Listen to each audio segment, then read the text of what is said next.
Flubbed up the intro a little bit there, but welcome everyone. Doing another guitar review, this time on a Takamine.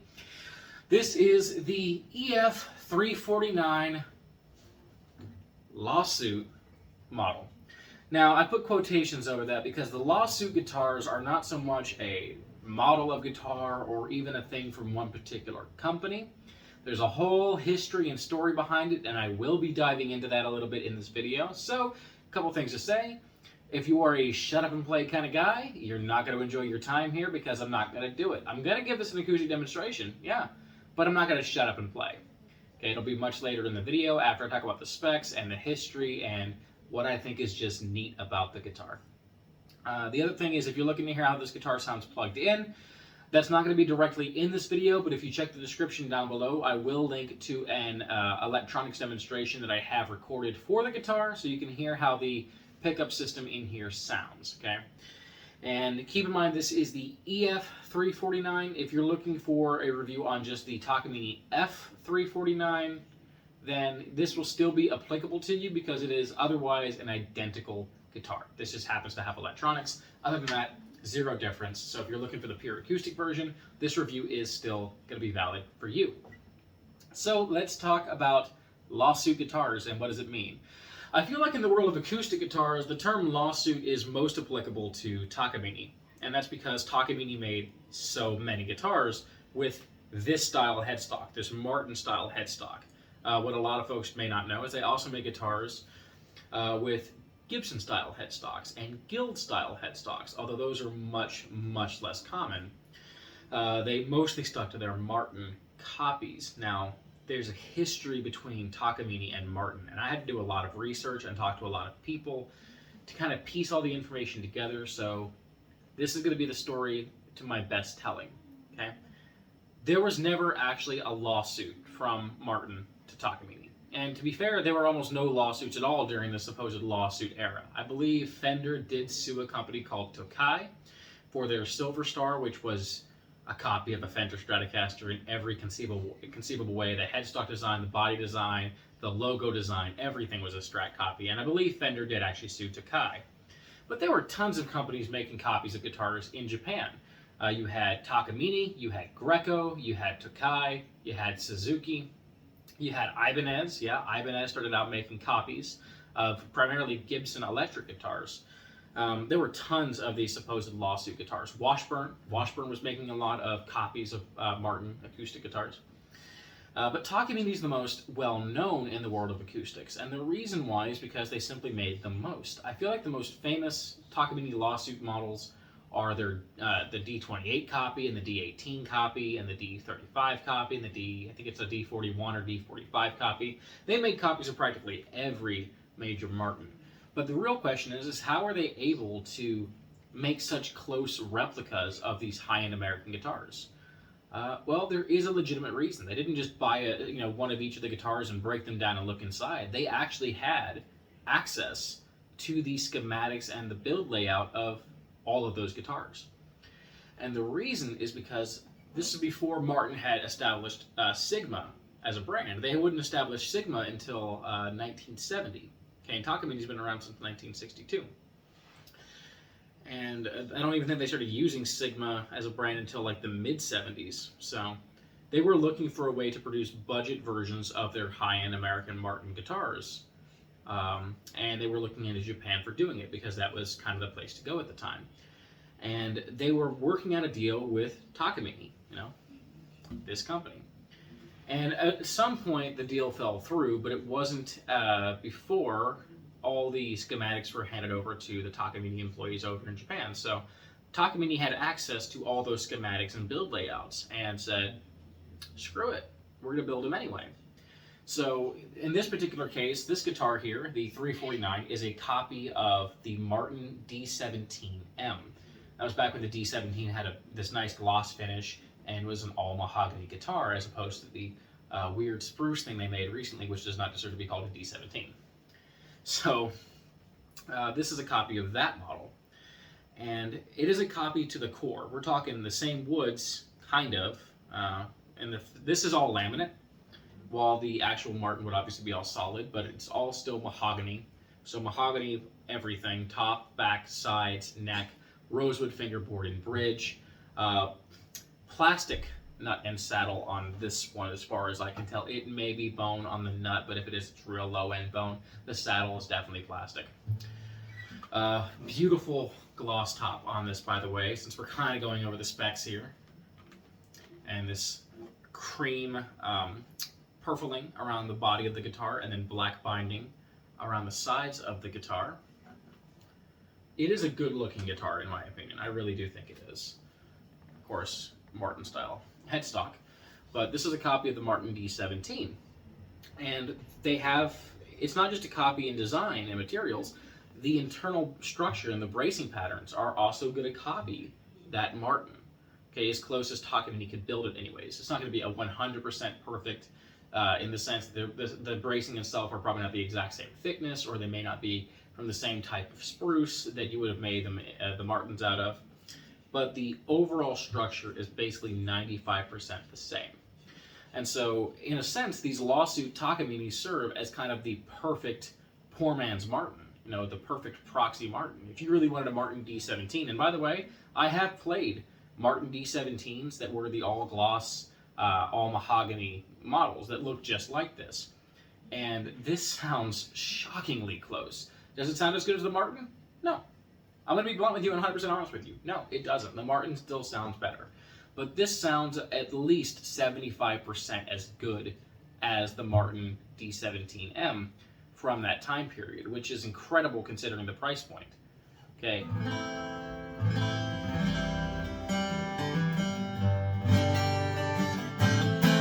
I am positive that if I didn't tell anyone this was an all-laminate guitar, you would be convinced it was all solid. I am positive of that because of how well this thing rings, how good it sounds, so on. So, eventually Martin did send a cease and desist to Takamine, and it wasn't even over them copying the guitar bodies and whatnot. They already acknowledged, hey, you know, we gave you those schematics, we're not going to fight you on that. What they were going after them for was this.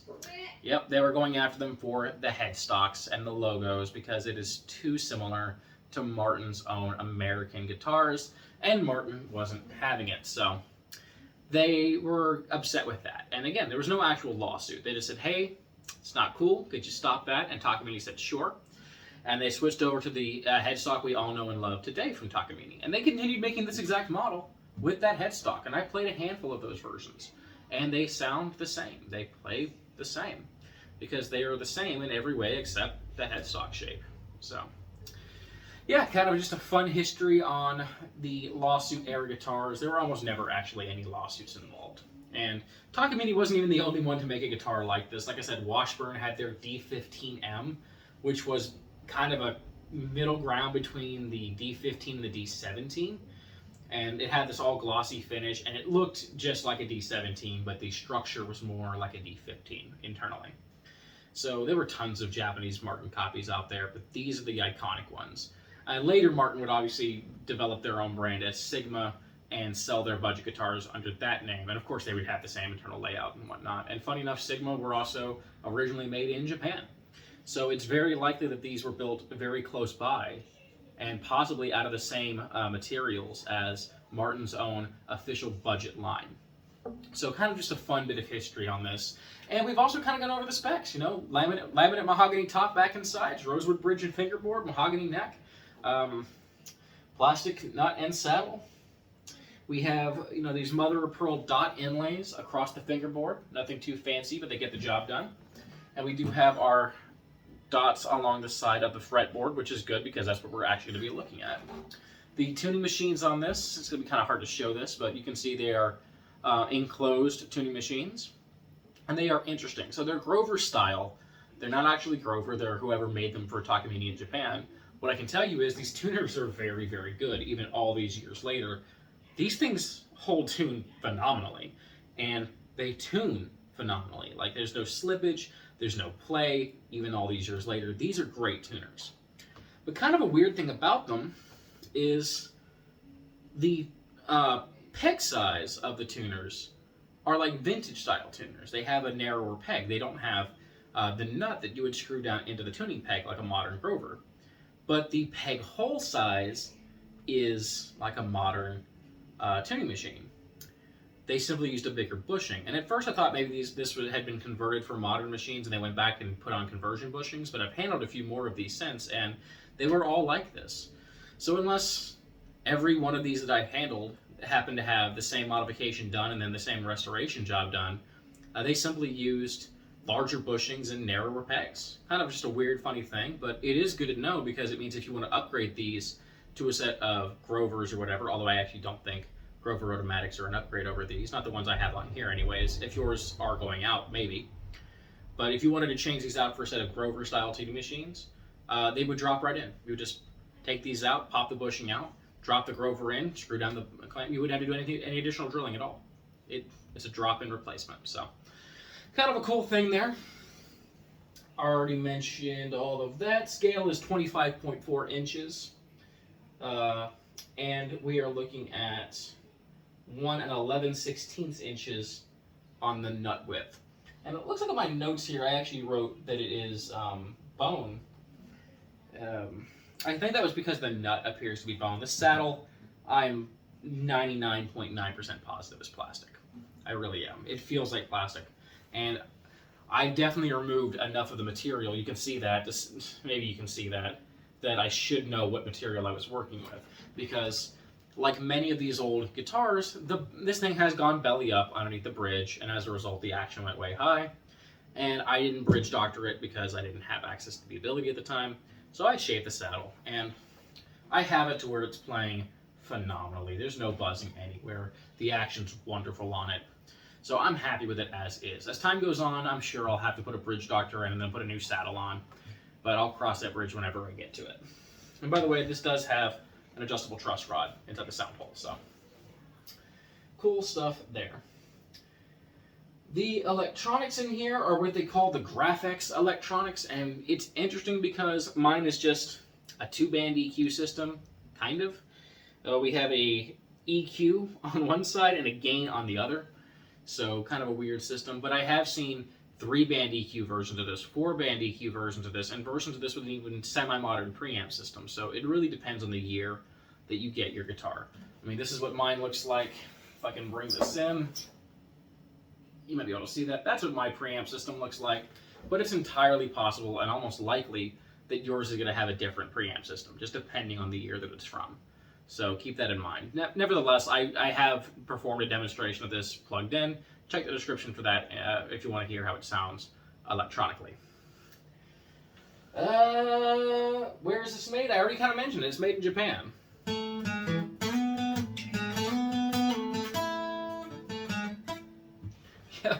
Yep, Japanese-made guitar. And what does that mean? It means, for the most part, quality.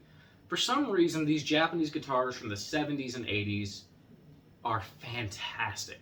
They have just held up so well. They sound amazing. They play amazingly. I have played Japanese Takamines from this era, Japanese Ibanez's from this era, Japanese Washburns from this era, and all of them just hold up so incredibly well. Far better than the budgetary stuff we're getting today. Like, if you told me pick this or a Martin X Series, I'm picking this. Okay, and I own a Martin X Series. If you told me pick this or a Martin Road Series, I'm picking this over a Road Series all day. All day, every day. And that isn't necessarily just because, you know, Japan is better than Mexico. It has nothing to do with that. But Takamine's Japanese quality and many of these companies' quality when they were making these in Japan was just so high. These vintage Japanese guitars really were that good. So, it's just to put it into perspective. If you have, you know, a $1,000 Martin Road Series guitar, you love it, that is fantastic. Okay, I played the D10 Sapele, great guitar, love that guitar. I'll take this over it every single day. And yeah, I've played them side by side. That's not to say that I won't buy one of those in the future, just because I do love hog tops or Sapele tops or, you know, those types of woods, but I like this better personally. So, pretty cool guitar. How does it sound? Well, oh, I forgot to mention full-size Dreadnought, if you couldn't tell, no cutaway. I always know the body shape, but I almost always forget to say what it is because it's pretty obvious. But yeah, you're looking at a full-size square-shouldered Dreadnought, no cutaway. Here's how she sounds.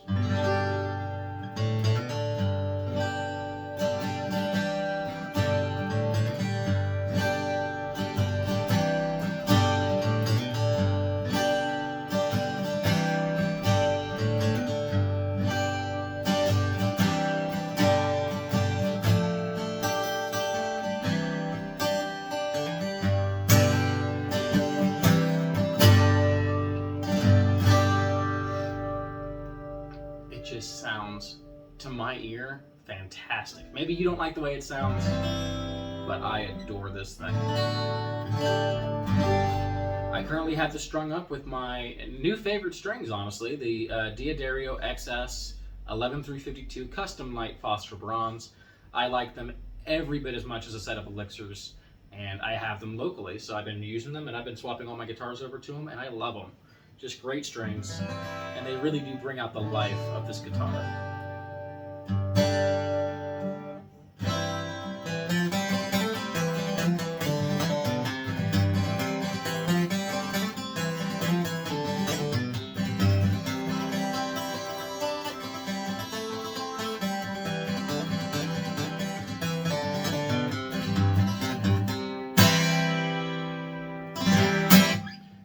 Gorgeous sounding guitar.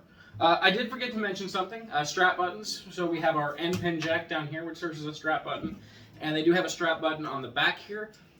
Not a very good place for a strap button, admittedly. These don't balance very well. I would recommend, if you're going to be using this as a player guitar, if you're buying it to ever resell it, never modify it because it does affect the resale value. But if you're a player like me, I would rip that off, and I will take this out eventually and put a new hole in the side of the neck, kind of at the heel joint, and I'll strap it up that way for a better balance, because this does hang kind of awkwardly due to poor strap placement. Okay, now that I got that out of the way, back to the demonstration.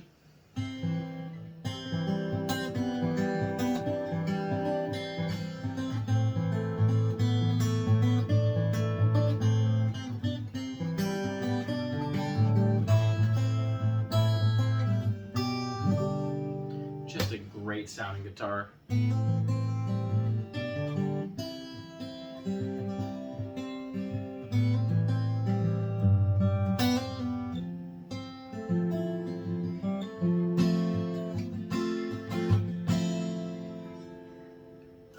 I cannot get over this thing. Also forgot to mention plastic bridge pin. Sorry, I am missing details, but I'm getting them later at least. Plastic bridge pin, you could easily upgrade the guitar by replacing those with tusk or bone or wood of some form, or buffalo horn, or walrus tusk, or whatever material you want to put in there.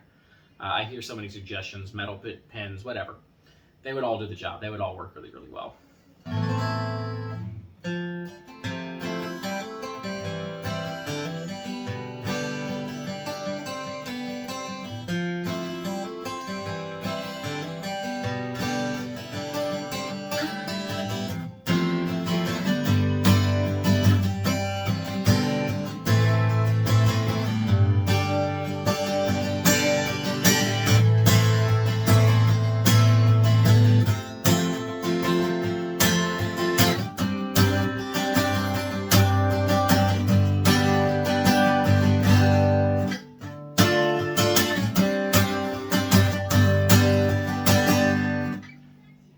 I don't know how it's coming out to your ear or through the phone's microphone, but man, this thing has a sound to it that I just absolutely love. It really does sound so good, and when I say this thing sounds about 75% as good as a classic, you know, at this point, I guess you could call it vintage, considering the year. The 70s and 80s are considered, a lot of those guitars, people are calling them vintage now, which seems kind of ridiculous to me. But I'm going to say classic. Martins from that era, the fact that it can sound 75% as good as a guitar from that era, which was all solid wood and has had time to open up that much, is crazy. Because again, this is all laminate.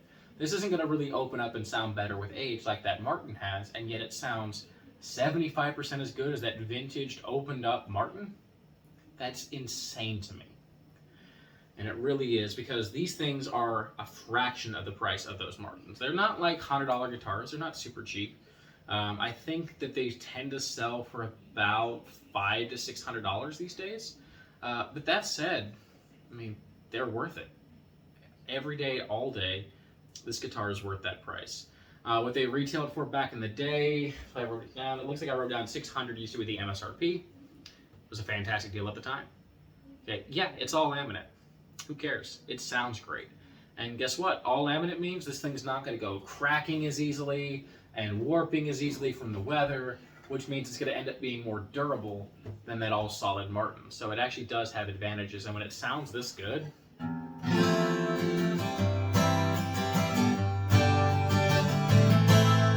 who cares if it's laminate, guys?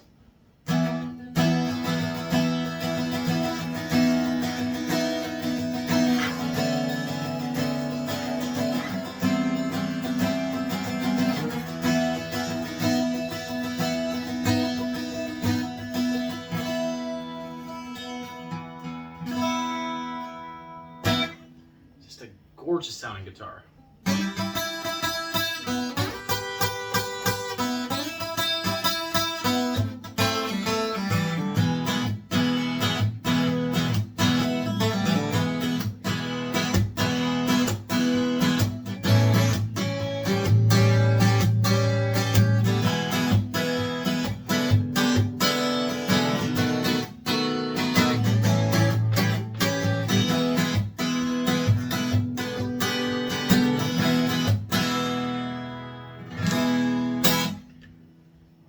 I always forget to do this part, but let's go ahead and put a capo up nice and high and see how it handles being capoed. See how the intonation holds up.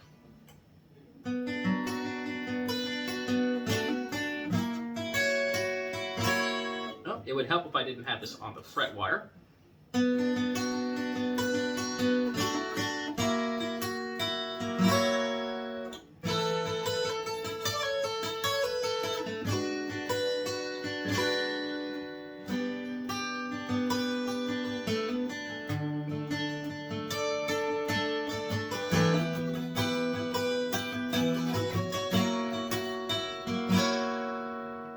Sounds pretty close to me.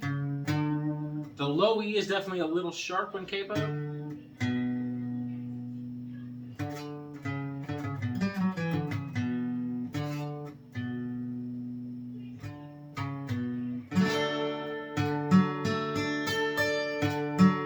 That sounds better. So yeah, the low E maybe slightly out of tune, or slightly out of tune as far as the intonation goes anyways. But that's pretty close. For a guitar that I've shaved the saddle down on this much, I'm happy with that. Honestly, I am perfectly content with that.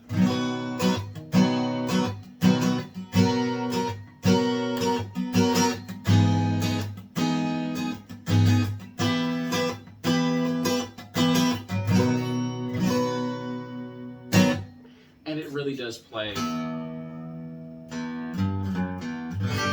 super, super easily. So, the Takamine EF-349 lawsuit guitar, is it worth the money? Hell yes. This is a fantastic guitar. I've owned this thing for years and years now, and I'm never letting it go because it is just that solid of an instrument. Despite not being solid wood, the sound is solid as hell, and I would take this over so many guitars that would cost you so much more. So if you can find one of these for a good price and it's in good condition, don't hesitate to snag it. It really is worth every penny you'll spend on it. If you can get it for $600 or less, I promise you won't be disappointed. So that's been my review. Hopefully you guys enjoyed. I hope you enjoy the rest of your day. And until next time, peace, and I will see you later.